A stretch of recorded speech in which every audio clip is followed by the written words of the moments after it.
그 성경을 보면 아주 똑같은 이제 이제 패턴이라 그럴까요? 똑같은 과정이 있습니다. 그건 뭐냐면 주님을 온전히 믿는 사람들에게는 반드시 모함과 핍박과 고난이 따릅니다. 그리고 그들이 그 속에서 흔들리지 않고 많이 갈등하고 고민하지만 끝까지 그들에게 하나님이 부여하신 사명을 붙들었을 때 그 고난과 어려움을 통과해서 열매를 거두게 되는데, 그 열매가 하나님의 영광이 나타나는 아주 빛나는 열매들이 맺혀지게 됩니다. 그 저와 여러분들도 똑같은 여정을 가고 있습니다. 우리들은 이 핍박, 또 모함, 선동 이런 것들이 제대로 주님을 믿고 주님의 이 복음과 또 그리고 주님이 가르쳐 주신 삶을 살아가는 자들에게는 그런 일들이 사실은 일반적인 일입니다. 그러나 반면에 여러분이 혹시나 나 별로 핍박 안 받는데요, 별로 내가 미움도 잘 안 받고 내가 말을 뭐 이렇게 어렵지 않은데요, 그러면 한번 생각해 보셔야 돼요. 내가 정말 복음을, 또 복음에서 나온 가치관과 세계관을 내 삶에 잘 실천하고 살고 있는지, 아니면 내가 잠잠히 입을 닫고 그냥 그 상황을 그냥 관망만 하고 있는지. 여러분, 기독교는 사실 핍박과 함께 왔습니다. 왜 그럴까요? 그 이유는 개종을 요구하는 종교이기 때문입니다. 굉장히 무서운 거죠. 개종이라는 거는 종교를 바꿔야 되는, 신을 바꿔야 되는 종교입니다. 그걸 다른 말로 어려운 신학적인 용어는 계시 종교라 그래요. 계시라는 거는 저 미래가 커튼이 가려운 것처럼 안 보이지만 미래는, 그러나 인류의 끝을 커튼이 열리면서 그 끝을 커튼 너머를 보듯이 인류의 끝이 우리 눈에는 안 보이지만 계시로서 그 커튼이 열려지게 되면 그 인류의 끝을 보게 되어서 결론을 가지고 신앙생활을 하게 하는 종교가 계시 종교예요. 그래서 우리들은 지금 어떻게 보면 지금 살고 있는 사람들한테는 이해가 되지 않는, 또 무례한, 독선적인 그러한 종교로 비출 수 있지만, 이 성경 안에서 또 그리고 신앙의 체험을 통해서 우리가 갖는 건, 우리는 확실한 구원의 방법을 가지고 있는 거죠. 오로지 예수 그리스도를 통한 구원만이 진정한 구원을 가질 수 있다라고 하는 결론을 갖고 있는 거죠. 그러다 보니까 우리 기독교를 이제 동의하지 않는 타종교나 또 기독교 신 자체를 부정하는 무신론자들에게는 기독교는 되게 오만하고 독선적인 종교입니다. 지금도 엄청난 핍박이 있습니다. 대한민국에서 여러분들은 어떨지 모르겠습니다. 여기 차를 타고 1시간만 가면 개성이고 또 1시간 하면은 평양이거든요. 여러분, 전 세계 지금 이제 그 인권 그런 그 위원회에서 기독교 종교 핍박의 지수를 매년 발표하거든요.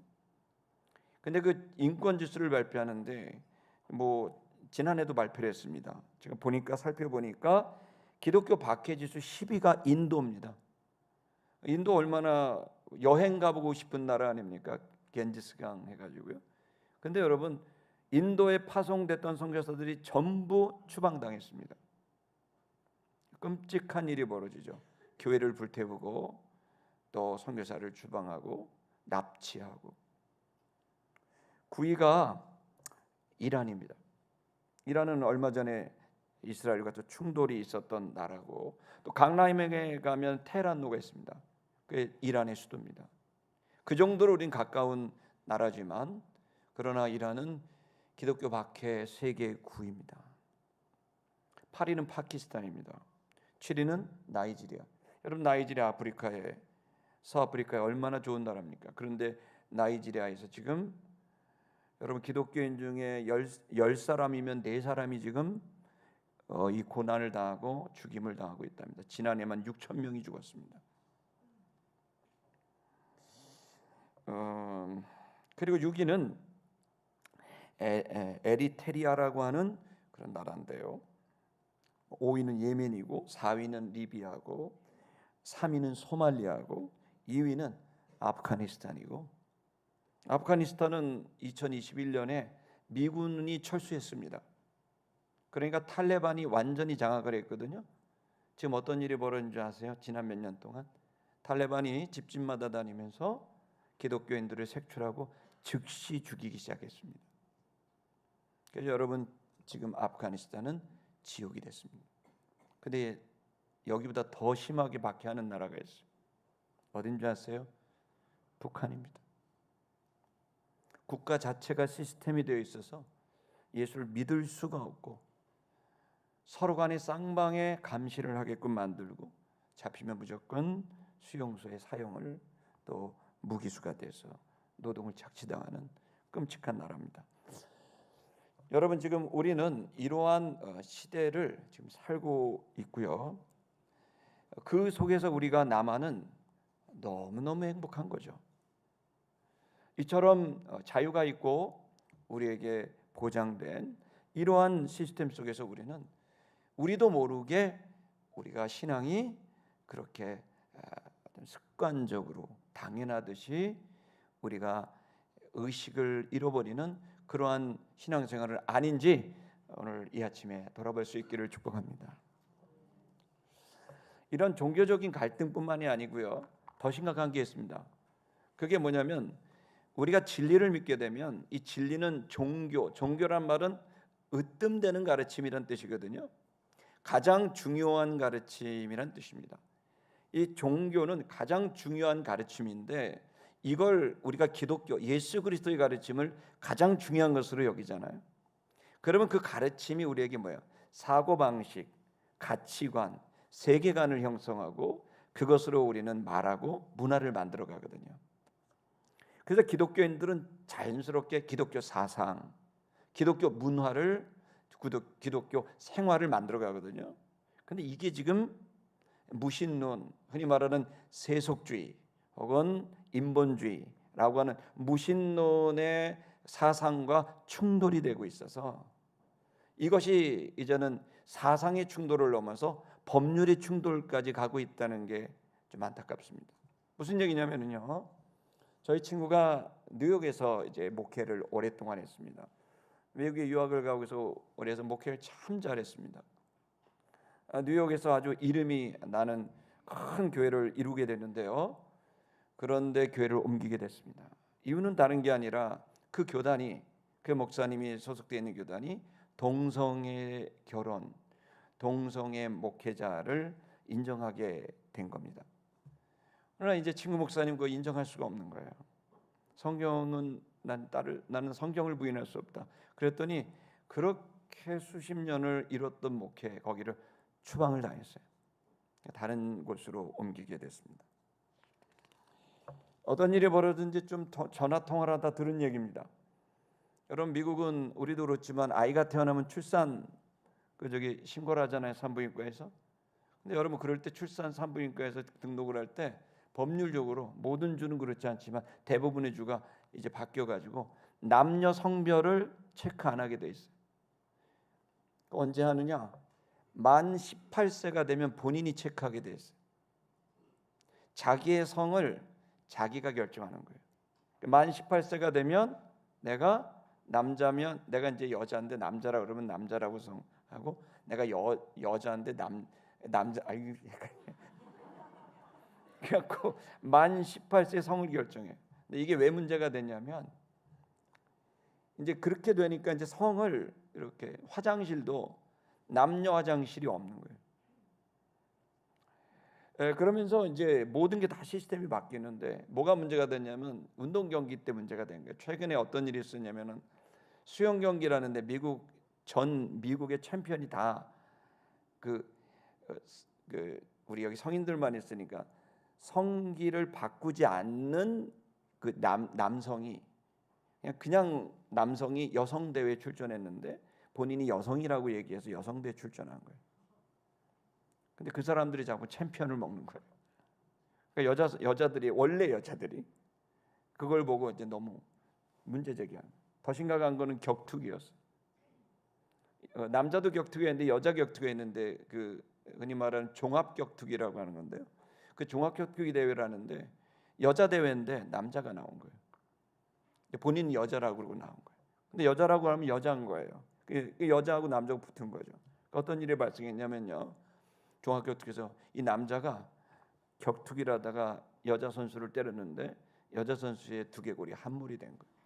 게임을 하다가. 여자 두개골 얼마나 얇아요. 그 일이 문제가 되면서 도대체 남자 여자 이 부분에 대해서 출전을 정돈해야 될 거 아니야. 여자들이 막 난리가 나고 일어나게 된 거죠.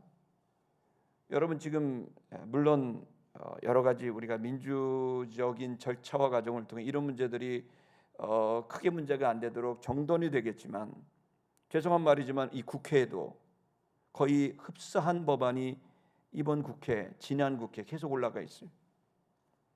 예를 들어서 제가 여기서 동성애가 죄라고 말을 하면 그거는 동성애자들한테 폭행이 되는 거예요. 폭언이 되는 거예요. 인권을 침해하는 거예요. 할 수가 없게 되는 거예요. 2년 미만의 징역, 1천만 원 미만의 벌금을 내게 돼 있어요. 이런 법안이 아직 통과는 안 됐어요. 무슨 얘기를 하는 거냐면 우리가 살고 있는 이 세상은 이 진리의 싸움, 종교적 싸움을 넘어서 이제는 사상의 싸움이고 법률의 싸움이고 문화적인 싸움이 됐어요. 그리고 그 속에서 우리는 충돌이 불가피하게 되고 있다는 겁니다. 그리고 그 속에서 기독교는 언제나 근본주의, 펀더멘탈리즘이라고 해서 근본주의적인 아주 위험한 극단주의라고 표방이 됩니다. 그러면서 기독교 역사상 가장 암흑기였던 시대의 십자군 전쟁을 늘 이렇게 다시 거론하면서 지금의 기독교는 대단히 근본주의적이고 십자군적인 그러한 일방적인 행동이다라고 자꾸 이제 그런 이제 평가를 내립니다. 여러분 실제로 저희 아들도 중학교, 고등학교를 다닐 때 고등학교를 가고 싶지 않다라고 하면서 학교 안에서 벌어지고 있는 반성경적이고 반기독교적인 가르침들이 실제로 존재합니다. 더 큰 문제는 뭐냐면 미국에서 이러한 젠더 문제, 이 성의 문제를 가지고 논란이 되고 있는데 중학생, 고등학생들한테 수업 때 이 문제를 갖고 토론을 시킨 거예요. 어떤 것이 옳고 그르니까 너희들의 어떤 생각을 갖냐 그랬을 때 미국의 중학교, 고등학교 학생 중에 93%가 만 18세의 자기 성을 자기가 결정하는 것이 옳다고 주장을 한다는 거예요. 여러분 그들이 그렇게 주장한다면 그들의 아들과 딸에는 거의 100%가 나오지 않을까요? 세상이 변해가고 있고 그리고 점점 우리도 모르게 세속적으로 돼가고 있죠. 아이돌 가수들 얼마나 이쁘고 잘생겼습니까? 10년 전, 20년 전에 그들의 복장과 지금의 복장, 10년 전, 20년 전에 그들의 춤과 지금의 춤은 상상할 수 없습니다. 지금은 아예 속옷이 보입니다. 모든 춤은 성행입니다. 이것이 점점 돼가고 있는 상황에서 우리 기독교인들은 성경을 진리로 믿고 있고 그 성경에서 나오고 있는 사상과 문화를 추구하고 있는 세상으로 말하면은 꼴통들이고 그리고 우리의 입장에서는 흔들리지 않는 믿음을 가진 자들로 살아가는 것을 요청받고 있습니다. 여러분은 결정하셔야 됩니다. 그냥 세상에 적당히 타협하며 갈 거냐 아니면 무슨 일이 있어도 나는 세상이 두 쪽 나도 말씀대로 살아갈 거냐. 거기에는 마땅히 충돌과 그리고 반목이 있을 겁니다. 오늘 본문에서는 바울과 바나바는 그러한 충돌과 모함과 공격과 핍박 속에서 어떻게 된 일인지 이 사람은 거의 죽을 정도로의 핍박을 받았음에도 여러분 바울의 1차 전도 여행의 모습을 보시면 그냥 고생한 일밖에 없는데 그는 흔들리지 않고 자기가 가야 될 사람들에게 생명을 주고 사람들을 풍성하게 하는 일에 조금도 흔들리지 않고 그 길을 잘 감당해내고 있어요. 바울을 보면 단단한 사람 같아요. 시티미션교회 성도 여러분, 이 영상을 통해 보시는 모든 성도 여러분, 저는 여러분에게 도전합니다. 지금 이 시대는 악한 시대입니다. 우리도 모르게 세속적 인본주의가 완전히 무신론이 우리 모든 사상과 문화를 점령해 버렸고 법을 점령했고 그리고 또 문화를 점령했습니다. 복음의 진리는 그들을 살리고자 하는 것인데 끝없는 오해와 의심을 받고 있습니다. 여러분, 이럴 때 저는 여러분에게 도전합니다. 단단한 신자가 되십시오. 주석 같은 신자가 되시고 강철 같은 신자가 되셔서 주의 귀한 성경의 말씀에 목숨을 걸 수 있는 바울과 같은, 바나바와 같은, 초대교회 성도와 같은 믿음이 저와 여러분에게 있게 되기를 주의 이름으로 축복합니다. 그럼 이 사람들은 도대체 바울과 바나바는 무엇 때문에 이렇게 단단하게 살아갈 수 있었을까? 그의 단단함의 본질은 무엇이었을까? 뭘까요? 그것은 바로 따라하겠습니다. 사명감입니다. 이 1차 전도행을 통해서 우리가 계속해서 보는, 유추할 수 있는 주님이 우리에게 주시는 메시지는 이 사명, 사람들을 살리고 사람들을 풍요롭게 하기 위한 진짜 진리, 진짜 사람들을 평안하게 만들고 진짜로 사람들에게 기쁨을 누리게 하고 진짜 사람들에게 자유를 누리게 하는 이 복음, 이 생명, 이 영생을 사람들에게 전하기 위한 이 사명, 이 사명을 감당하기 위해서 바울은 자기 자신을 쳐서 주 앞에 복종하면서 흔들리는 자신의 심령을 부여잡고 주 앞에 몸부림치면서 1차 전도행을 완수할 수 있게 됐습니다. 저와 여러분들에게도 지금 이 시간 우리들은 각별한 결단이 필요한 때라고 생각합니다. 적당히 세상의 환경에, 여건에 취해가다 보면 우리도 모르게 죄인의 길에 서게 되고 악인의 꾀를 쫓아가게 되고 오만한 자의 자리에 나 자신도 모르게 앉아 있을 수 있습니다. 성도 여러분, 의식을 깨우시기를 축복합니다. 높은 의식을 갖고 진짜 사람들에게 평화를 주는 것, 진짜 사람들에게 우울할 수밖에 없는 이 사람들에게 기쁨을 주는 것, 진짜 무엇에도 돈 몇 푼에도 누구에게도 얽매이지 않는 자유를 주는 이 당당한 복음을 여러분 전하고 당당히 외칠 수 있는 이 신앙, 이것이 오늘 우리들에게 요구됩니다. 결단할 수 있기를 주의 이름으로 축복합니다. 먼저 이 사명감을 가질 수 있게 된 것은 어떤 걸까? 우리 한번 19절을 양이 많으니까 읽겠습니다. 19절 읽겠습니다. 방송실 읽겠습니다. 시작. 유대인들이 안디옥과 이고니온에서 와서 무리를 충동하니 그들이 돌로 바울을 쳐서 죽은 줄로 알고 시외로 끌어내치리라. 유대인들이요 얼마나 악하냐면 머리를 자기가 직접 돌을 안 들어요. 사람들을 충동해요. 선동해요. 자기는 안 들어요. 충동하는 거죠. 여기 충동한다는 말이요 원문 그대로 하면은 친구를 만든다 이런 거예요. 친구하고 친하게 해요. 그리고 어떻게 돼요? 내가 하고 싶은 일을 자기는 손에 피를 묻히지 않고 친구를 만든 다음에 그 사람이 하게 만들어. 악한 거죠. 그게 유대인들의 작전이에요. 그래서 이 유대인들은요 안디옥과 이고니온의 사람들을 설득해서 친한 사람을 불렀어요. 그리고 충동했어요. 그리고 그들이 돌로 바울을 치게 만들었어요. 이건 뭐죠? 살해인 거죠. 여러분 그런데 보십시오. 이게 그냥 이루어지지 않은 게 바울은 로마 시민권을 갖고 있거든요. 여러분 로마 시민권이면 지금의 미국 시민권보다 더합니다. 이 로마 시티즌을 이 사람을 건드렸다 그러면 엄청난 여러분 이제 그 제재를 받습니다. 근데 무슨 일인지 이 로마 시민이었던 이 바울을 어떻게 해요? 잡아 죽이려고 했어요. 이건 이 루스드라라고 하는 이 도시의 지도자들이 암묵적 동의가 있지 않고는 할 수 없는 거죠. 그래서 이 바울을 그 루스드라 성 안에서 돌로 쳐 죽이고 그리고 죽은 이 시신을 어떻게 해요? 성 밖으로 던져버린 거죠. 죽은 줄 알고. 근데 뭐죠? 죽은 게 아니라 기절했던 거죠. 20절 보겠습니다. 20절 읽겠습니다. 시작. 제자들이 이튿날 바나바와 함께 더베로 가서 그런데 제자들이 죽은 줄 알고 바울이 시신 옆에 이렇게 있는데 갑자기 바울이 의식이 깨어난 겁니다. 깨어나더니 어떻게 일어났어요. 일어나더니 어떻게 하죠? 보통 정신력이 아니에요. 보통 사명감이 아니에요. 저 같으면 일어났으면 어우 죽을 뻔했네. 그 다음에 빨리 되도록이면 먼 데로 가야 되는 거 아니에요?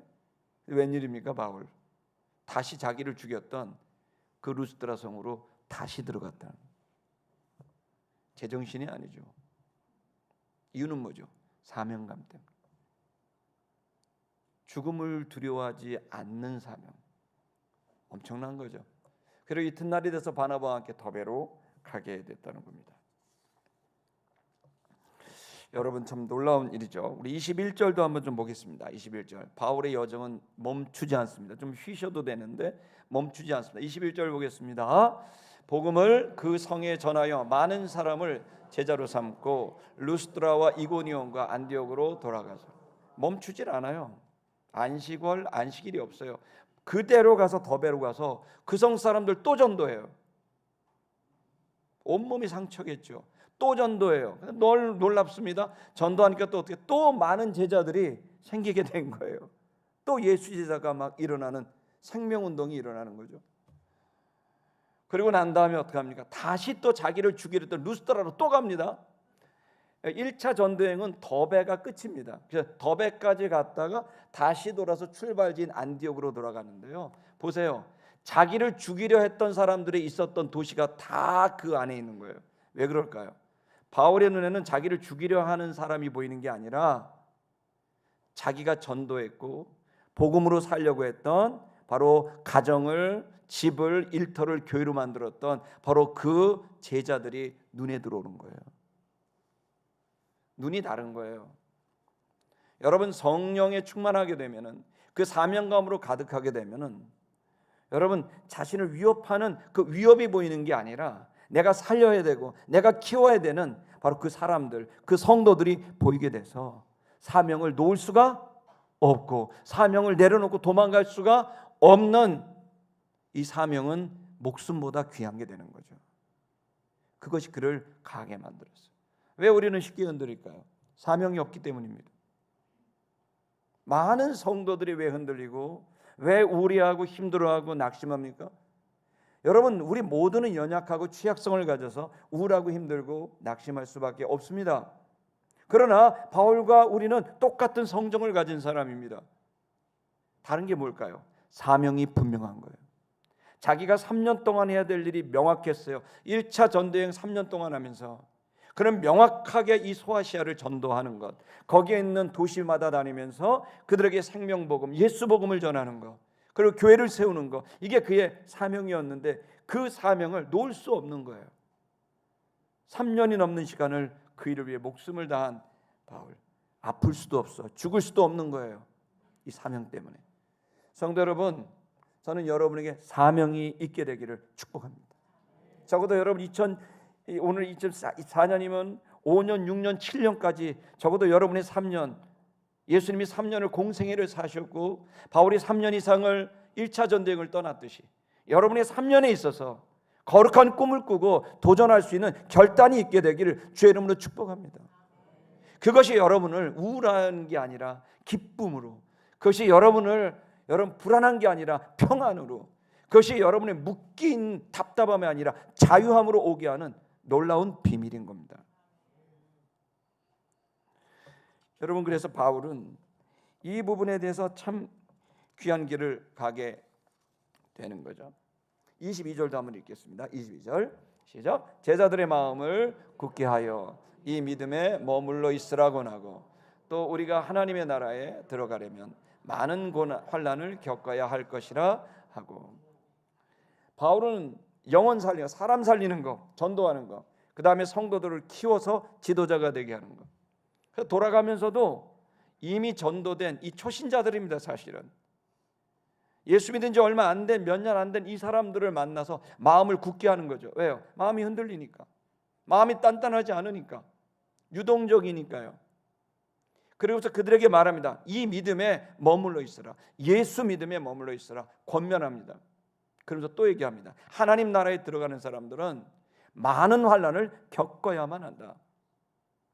그러니 당황하지 마라. 환난이 있고 많은 환난이 기다리고 있다라고 말을 하는 거죠.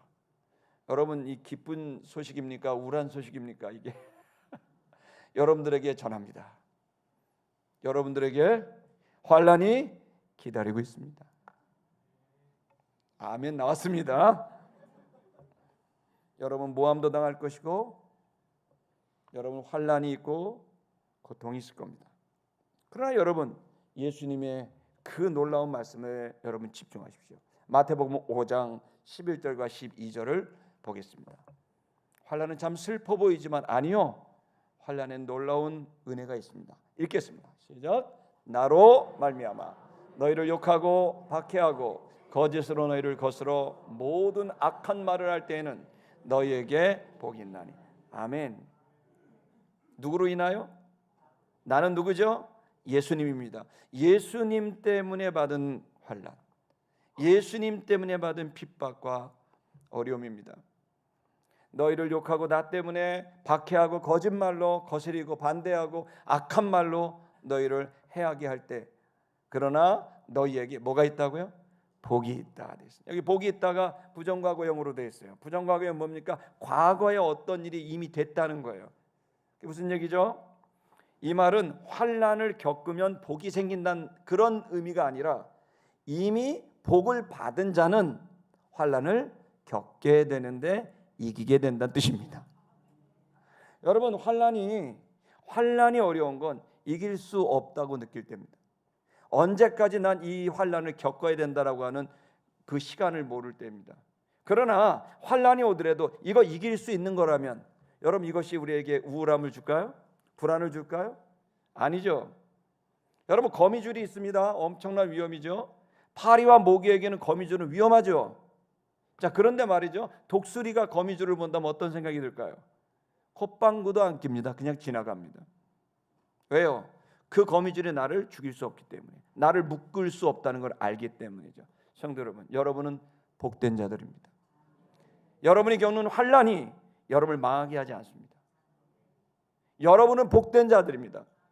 여러분이 겪고 있는 수많은 일들이 여러분들을 망하게 하고 파멸에 이르게 할 수 없습니다. 여러분들은 하나님의 자녀들이기 때문입니다.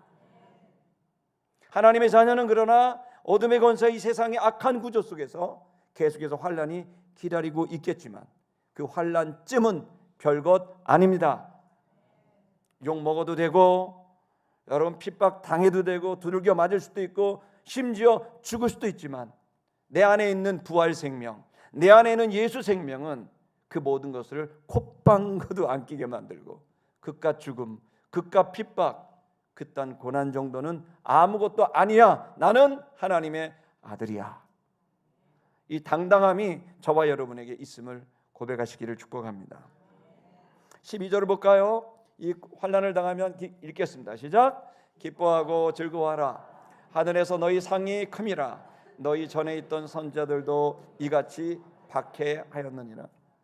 모든 너희 선배들 다 그랬다. 전에 있던 선자들도 다 이렇게 박해를 받았다. 너희가 환난이 오고 핍박이 오면 뭐 하라고 돼 있죠? 버티라고 돼 있습니까? 아니요. 성경은 버티라는 말이 없습니다. 기뻐하고 즐거워하라고 돼 있습니다. 다른 성경에는 노래하며 춤추라고 돼 있습니다. 성도 여러분, 환난과 핍박이 왔을 때 우리는 버틴다고 생각하죠. 아니요, 그거는 인간적인 생각이 더 가까워요. 성경은 절대로 버티고 견디라는 쪽에서 말하지 않아요. 환난과 어려움이 오면 오히려 춤추고 노래하고 기뻐하고 즐거워하라는 거예요. 아멘입니까? 왜 그럴까요? 환난이 여러분을 파멸시킬 수도 없고요. 오히려 환난은 여러분에게 유익을 주기 때문입니다. 비정상이죠. 정상으로 안 보이는 거죠. 그러나 여러분 기뻐하고 즐거워하라, 춤추고 노래하라고 되어 있어요. 놀라운 일입니다. 요한복음 15장 18절 우리 한번 읽어볼까요? 그 이유가 한 가지 힌트가 있습니다. 왜 기뻐하고 즐거워해야 되는지 18절 읽겠습니다. 세상이 너희를 미워하면 너희보다 먼저 나를 미워한 줄 알아라. 제자들아, 성도들아, 너희가 핍박을 당하고 무고함을 당하고 너희가 모함을 당하고 고난을 당했냐? 너희가 무시를 당했냐? 근데 그거 너 때문에 그런 거 아니야. 네가 그렇게 당한 이유는 나 때문에 그런 거야. 네가 나 때문에 고난을 당하는 거야. 네가 나를 믿었기 때문이고 네가 나와 함께 했기 때문에 네가 그 고난을 당하는 건데 사실은 그들이 내가 미운 거야. 그러니 내 고난에 동참한 너는 내 전우고 내 친구다. 여러분, 주님이 정말 기뻐하고 정말 든든해하고 예수님이 정말 가슴 벅찬 기쁨을 누리는 건 여러분이 예수님 때문에 고난당하고 핍박당하는 순간이라는 것을 아십니까? 예수의 고난에 동참하는 일은 사도 바울은 몇 차례에 걸쳐서 강조했습니다. 성도 여러분, 고난을 피할 수 없습니다. 뭐 세상에서 그러면 즐겨라 그러더라고요. 오히려 성경적이야. 여러분, 고난을 당합니까? 춤추고 노래하십시오. 저는 사실 개인적으로 요거를 제가 만약에 경험을 안 했다면 설교를 못했을 텐데 저는 이거를 정말 잘 경험하고 있습니다. 이 말씀은 정말 진실입니다. 왜냐하면요, 저는 제가 어렵고 힘든 일이 있을 때는요, 저는 주로 하는 노래가 사막에 샘이 넘쳐 흐르리라 이 찬양을 합니다. 근데 그거를 춤을 추면서 합니다. 제가 한번 간증한 적이 있는데요, 제 춤은 아주 간단합니다. 제가 군대에서 배웠는데 이제 앞으로 손을 이렇게 하면서 딱 이렇게 하면 됩니다. 이렇게 여기에 부릅니다. 이렇게. 여러분, 제가 몇 번 여기서 하는 거 본 사람도 있을 겁니다. 그때 제가 미친 게 아니라 고난이 왔을 때입니다. 저는 이렇게 부릅니다. 사막에 샘이 넘쳐 흐르리라, 사막에 예쁜 새들 노래하리라, 주님이 다스리는 그 나라. 이게 정말 창피하네요. 사막이 낙원되리라, 사자들이 어린 양같이 뛰놀고 함께 뒹구는 이런 찬양입니다. 다른 설교 해야 되니까 빨리 끝내겠습니다. 신기합니다. 고난이 올 때요, 눈물이 나거든요. 이가 부드득 깔리거든요. 심장이 벌렁벌렁하거든요. 근데요, 이 노래를 불러요. 기뻐하고 율동 손을 높이 들고 주를 찬양. 몇 달 전에 한 번 했죠. 그때 고난이 심할 때예요. 높은 곳을 향해 춤추며 노래하는 거예요. 환란이 왜? 믿음의 눈으로 내가 선포적으로 내가 기뻐하고 즐거워요. 이까짓 거 욕먹는 거, 이까짓 거 핍박당하는 거, 이까짓 어려움, 나는 주님의 아들이다. 그러면서 춤추고 노래하는 거예요. 고난은 버티고 견디는 게 아니라 기뻐하고 즐거워하고 춤추고 노래하는 겁니다. 그러면요, 놀랍습니다. 성령이 그 믿음을 통하여 역사합니다. 그래서 사람들의 마음이 불안이 싹 사라집니다. 기가 막힙니다. 고요한 호숫가에 있는 것처럼 평안합니다. 그러면서 나도 모르게 술렁술렁 설렁설렁 설레이면서 기쁨이 올라옵니다. 참된 자유를 맛봅니다. 저는 여러분, 이 환난과 핍박, 주를 위하여 당하는 고난 때문에 여러분이 오히려 버티고 견디는 그게 아니라 여러분 춤추고 노래할 수 있기를 거듭거듭 축복합니다.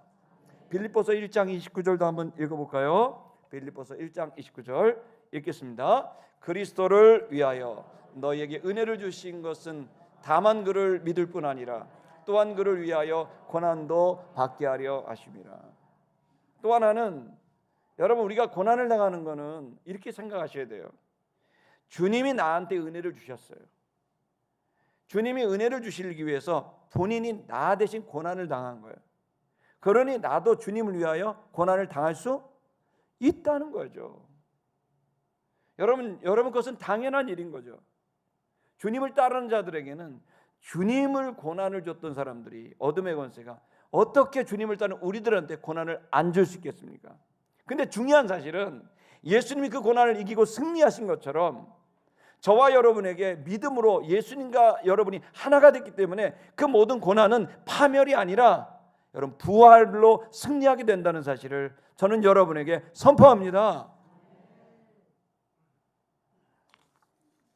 주님 때문에 받는 고난이죠.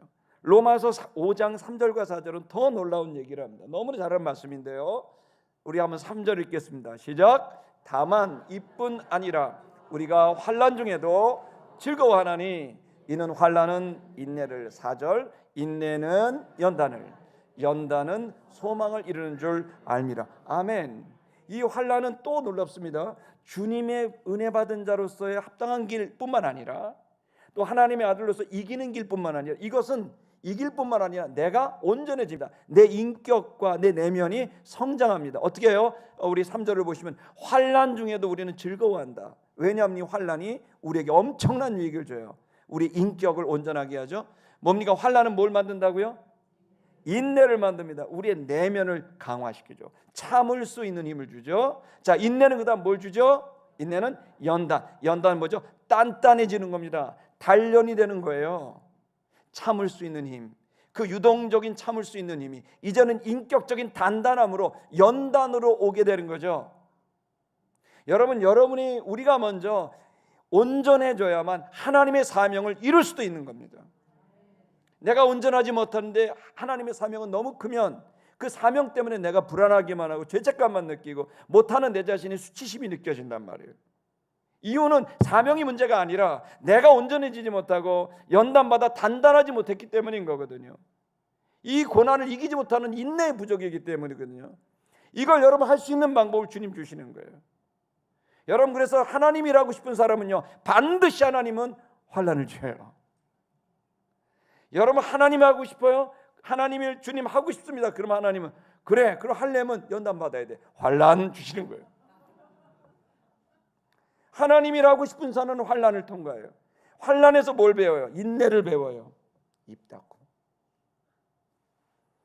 꼭 참고 하고 싶은 말 공기청정기가 돼갖고 안 좋은 공기 다 들이마시고 좋은 공기만 내보내야 돼요. 인내를 배우는 거예요. 여러분 그 인내를 배우면 어떻게 돼요? 어느 순간이 되면 이게 단련이 되면서 뭐가 돼요? 연단이 되면서 단단해져요. 그때가 되면 뭐죠? 무슨 일이 있어도 사명을 감당할 수 있는 힘이 생기게 되죠. 그래서 연단은 뭘 하죠? 연단은 뭘 이루어요? 소망을 이루는 줄 알미니라. 아멘. 꿈을 이루는 거죠. 소망을 이루는 겁니다. 할렐루야. 여러분 그렇기 때문에 이 사명감으로 가게 되는 거죠. 이 사명감은 그래서 이 연단을 통해서 얻죠. 또 사명감은 뭘 통해 강화될까요? 바로 믿음의 형제와 자매들을 통해. 우리 한번 따라할까요? 사명을 위해 목숨을 다하는 성도들이 있기 때문에 사명을 감당할 수 있다. 아멘입니까? 23절을 읽겠습니다. 우리 14장 23절 다 같이 읽겠습니다. 시작. 각 교회에서 장로들을 택하여 금식 기도하며 그들이 믿는 주께 그들을 위탁하고. 바울과 바나바는 혼자 일하지 않았어요. 영웅이 아니에요. 그들은 영웅주의에 빠지지 않았어요. 내가 다 했어. 그게 없어요. 바울과 바나바는 앞장섰을 뿐이에요. 그 뒤에 장로들이 있었고 그 뒤에 집사들이 있었고 무명의 성도들이 있었고 바울이 여행을 다니며 복음을 전하고 성도들을 일으킬 때 각 자리에서 그 가정에서 교회를 일으켰고 홈처치를 했고 일터에서 도시에서 미션처치라고 시티처치를 하면서 그들은 자신의 자리를 지켰고 모든 교회 성도들은 하나가 되어서 온 이방인들이 모든 사람들이 생명을 얻을 때까지 한마음 한뜻 똘똘 뭉치는 공동체, 사명 공동체가 됐다는 거죠. 여러분 우리는 우리 혼자 있는 거 아닙니다. 아멘. 여러분 그렇기 때문에 마지막 시대에 사단이 가장 초점을 맞추고 있는 거, 하나님이 가장 초점을 맞추고 있는 그건 바로 교회 공동체입니다. 사람들은 교회와 교회에 상처받게 합니다. 관계에 상처받게 합니다. 혼자 믿음 생활하게 합니다. 여러분 절대로 혼자서는 사명을 감당할 수도 없고 절대 혼자서는 성장할 수도 없고 영성을 관리할 수도 없습니다. 공동체는 불편하지만 우리를 연단합니다. 공동체는 사람과 만남은 불편하고 어렵지만 우리 자신의 인내를 기르게 하고 우리의 인격을 단단하게 만듭니다. 그리고 더 나아가 소망을 이룰 수 있는 힘이 되게 되는 거죠. 여러분 그렇기 때문에 교회가 중요합니다. 자, 우리 세트미션 교회 여러분 우리는 그냥 여기에 동호회 온 거 아닙니다. 사명이 있습니다. 아멘. 여러분 주일날 우리 모인 이유는 영혼을 살리기 위한 거예요. 사람들을 풍성케 하기 위한 거예요. 아멘. 여러분 그 일을 우리 감당할 수 있으리라고 저는 생각합니다. 우리 24절도 한번 읽겠습니다. 24절 시작. 비시디아 가운데로 지나서 밤빌리아에 이르러. 25절 읽겠습니다. 25절 말씀을 버가에서 전하고 아탈리아로 내려가서 26절 거기서 배 타고 안디옥으로 이르니 이곳은 두 사도가 이룬 그 일을 위하여 전에 하나님의 은혜 부탁하던 곳이라. 안디옥 출발했던 곳으로 들어가죠. 근데 여기에 표현이 참 귀합니다. 두 사도가 이룬 그 일, 두 사도가 이룬 일이라고 표현합니다. 그럼 뭡니까? 이들은 목표를 갖고 꿈을 갖고 갔습니다. 이 소아시아 지역의 이방인들과 또 유대인들에게 복음을 전하고 그들이 살아나고 교회가 세워지는 꿈을 갖고 갔는데 놀랍습니다. 그 과정은 처참합니다. 가는 데마다 핍박이고 가는 데마다 모함이고 가는 데마다 돌을 던지고 심지어는 죽음까지도 그 코앞에까지 갔다 올 정도로 3년이 넘는 이 시간은 바울에게는 끔찍한 시간일 수 있습니다. 인간적으로는. 그러나 여러분 그 고난을 통해 소아시아의 교회가 세워지게 된 거란 말이에요. 위대한 여러분 거기에서 디모데를 만나죠. 디도를 만나죠. 여러분 정말 놀라운 사람들을 거기서 그 고난을 통하여 다 만나게 되고 이 사람들이 함께 어우러지면서 여러분 1세기의 위대한 부흥이 일어나게 된 거거든요. 여러분 여기에서도 우리가 아는 것처럼 이제 이 세운 사람들을 이 사람들의 하나님의 은혜를 나누는 사명을 완수하는 이 일 너무 귀한 일입니다.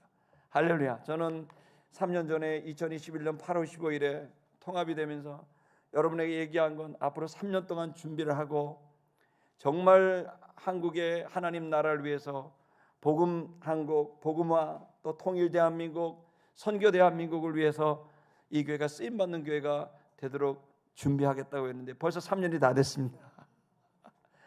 여러분 이제 8월 15일이면 이제 만 3년이 됩니다.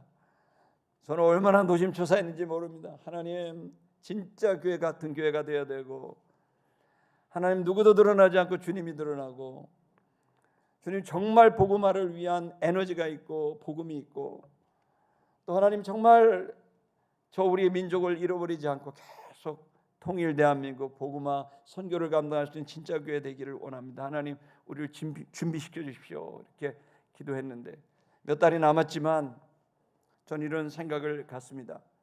저는 하나님께서 이 3년의 시간을 통해서도 은혜를 주셨지만 이 준비를 통해 앞으로 3년은 더 크고 놀라운 일이 일어날 거라고 믿습니다. 두 사도가 이룬 일, 그것은 그들이 이룬 게 아니라 주님이 이루신 것이고 그 사명을 향해 달려가고 끝까지 사명을 놓지 않은 두 사람 때문에 결국 소아시아에 부흥이 일어나게 된 거거든요. 여러분 사명자가 되시길 주의 이름으로 축복합니다. 마지막 28절을 읽겠습니다. 28절 읽겠습니다. 시작. 제자들과 함께 오래 있으니라. 아멘. 근데 여러분 보시면은 제자들과 함께 오래 있다 이렇게 되어 있는데요. 혹시 원전 노트 보여주실 수 있나요? 거기에 원문을 보면 그들이 있었다라고 되어 있습니다. 오랫동안 제자들과 함께 있었다. 있었다는 표현이요 디아트리보입니다. 디아트리보는 많이 나오는 그 단어가 아니에요. 동사 중에서. 왜 디아트리보를 미완료는 계속적 발생입니다. 이 디아트리보는 뭐냐면 하도 많이 지나다녀서 문턱이 이렇게 닳아버렸다 이런 뜻입니다. 그러니까 빈번한 일이라는 뜻입니다. 그러니까 여러분 이것을 그냥 읽으면 제자들과 함께 바울이 1차 전쟁 마치고 피곤하니까 쉬었나 보다 이렇게 돼 있잖아요. 아니요, 반대말이에요. 저 말은 정반대 말이에요. 그는 1차 전쟁을 마치고요 미친 듯이 사람을 만났어요. 다시 한번 제자들을 만난 거예요. 문턱이 닳을 정도로 계속해서 미완료태로 수도 없이 만난 거예요. 여러분 목사나 선교사나 사명자들은요 장로님, 권사님 다 똑같은데 특히 목사들은요 놀기로 결정하면 한도 없이 놀 수 있어요. 근데 일하기로 결정하면 밥 먹을 시간, 물 마실 시간도 없이 일할 수 있어요. 왜냐하면 이건 자발적이거든요. 오늘 우리들에게 여러분들은 장로의 역할을 하고 권사의 역할을 하고 집사의 역할을 하고 교사의 역할을 하는데 놀기로 결정하면 그냥 다 할 수 있어요. 아무런 문제가 되지 않아요. 누구도 뭐라 그러지 않아요. 그러나 일하기로 결정하면 정말 24시간이 모자르고 365일이 모자르고 내 인생이 너무 짧은 거예요. 왜요? 그것은 사명이 있느냐 없느냐에 대한 문제인 거예요. 할 일이 있는 사람은 너무 바쁜데 할 일이 없는 사람은 너무 무료한 거죠. 여러분, 사도 바울은 쉬는 것도 없이 그 치열한 끔찍한 3년 넘는 전쟁을 마치고 온몸이 만신창이가 됐음에도 이 문지방에 달아서 맨질맨질할 때까지 수도 없는 사람을 만나면서 다시 한번 2차 전도여행을 준비한 거예요. 왜요? 사명이 있으니까. 성도 여러분, 저는 여러분에게 사명을 도전합니다. 여러분의 인생은 결정할 수 있습니다. 전 특별히 3년을 도전합니다. 여러분, 뭐 몇 년보다 예수님도 3년의 공생애를 살았고, 오늘 여기 사도 바울이 공교롭게도 1차 전쟁 3년 동안 했습니다. 자, 여러분, 이 3년 동안 여러분은 어떤 시간을 보내겠습니까? 3년 뒤가 되면 여러분 몇 살이 됩니까? 그 3년 안에 여러분들은 뭘 하겠습니까? 저는 여러분이 하나님의 꿈을 꾸게 되기를 바랍니다. 여러분의 인생에 있어서 이 앞으로의 3년 시간이 정말 하나님 후회 없는, 내 인생에 정말 가장 값어치 있고 가장 좋은 결정을 하는 특별한 3년이 되기를 결정할 수 있기를 바랍니다. 왜냐하면 이 세상은 우리가 생각보다 훨씬 더 빨리 타락하고 있고 훨씬 더 많은 사람들이 더 타락하고 있기 때문에 그렇습니다. 1만 개가 넘는 교회가, 한국교회가 문을 닫았습니다. 앞으로 1만 교회가 후임자를 얻지 못해 또 문을 닫을 겁니다. 5년 안에 있을 얘기입니다. 한국교회는 급속도로 다음 세대가 떠나갑니다. 반에 30명도 안 되는 아이들이 있지만 중학교, 고등학교에 교회 다니는 1명도 안 됩니다. 이제 우리는 결단을 해야 됩니다. 우리 유치원 아이들을 살려야 됩니다. 우리 초등학교 아이들을 살려야 됩니다. 중고등학교 아이들을 살려야 됩니다. 옥합을 깨서라도 살려야 됩니다. 우리 다음 세대를 놓칠 겁니까? 성도 여러분, 여러분 제 눈에는 그런 것들이 보이는데 여러분은 또 어떤 것이 보입니까? 하나님이 각자마다 보이게 하신 일이 있을 겁니다. 그 일을 위하여 여러분 3년을 결단해 주세요. 내가 이 3년 동안 정말 내가 이 일, 이 거룩한 일, 근데 여러분 중에 혹시나 사명이 없는 사람이 있다면 여러분 8월 15일 우리가 3주년 되기 전까지 성도 여러분 도전합니다. 하나님께 기도하세요. 하나님, 제 인생의 3년을 정말 값어치 있게 공생애를 살고 싶은데 하나님 거룩한 꿈을 나한테 보여주세요. 하나님, 내 인생을 걸만한, 바울처럼 목숨을 걸만한 꿈을 주세요. 여러분, 그 사명이 없기 때문에 우울한 거예요. 사명이 없기 때문에 불만이 터지는 거예요. 사명이 없기 때문에 무력한 거예요. 사명이 없기 때문에 미래가 안 보이는 거예요. 하나님으로부터 꿈을 받으셔야 돼요. 이 사명을 가진 사람은 아플 수도 없어요. 죽을 수도 없어요. 포기할 수도 없어요. 그 꿈이 나를 이끌어가게 할 거거든요. 세속화로 완전히 타락한 이 시대 속에서 하늘의 꿈을 가진 거룩한 군대, 여러분 주님의 귀한 사람들, 바로 여러분들이 일어나는 한 주간이 되기를, 이 여름이 되기를 주의 이름으로 축복합니다. 이 시간에 이 찬양을 드리면서 한번 여러분, 주님 앞에 여러분을 세워보십시다.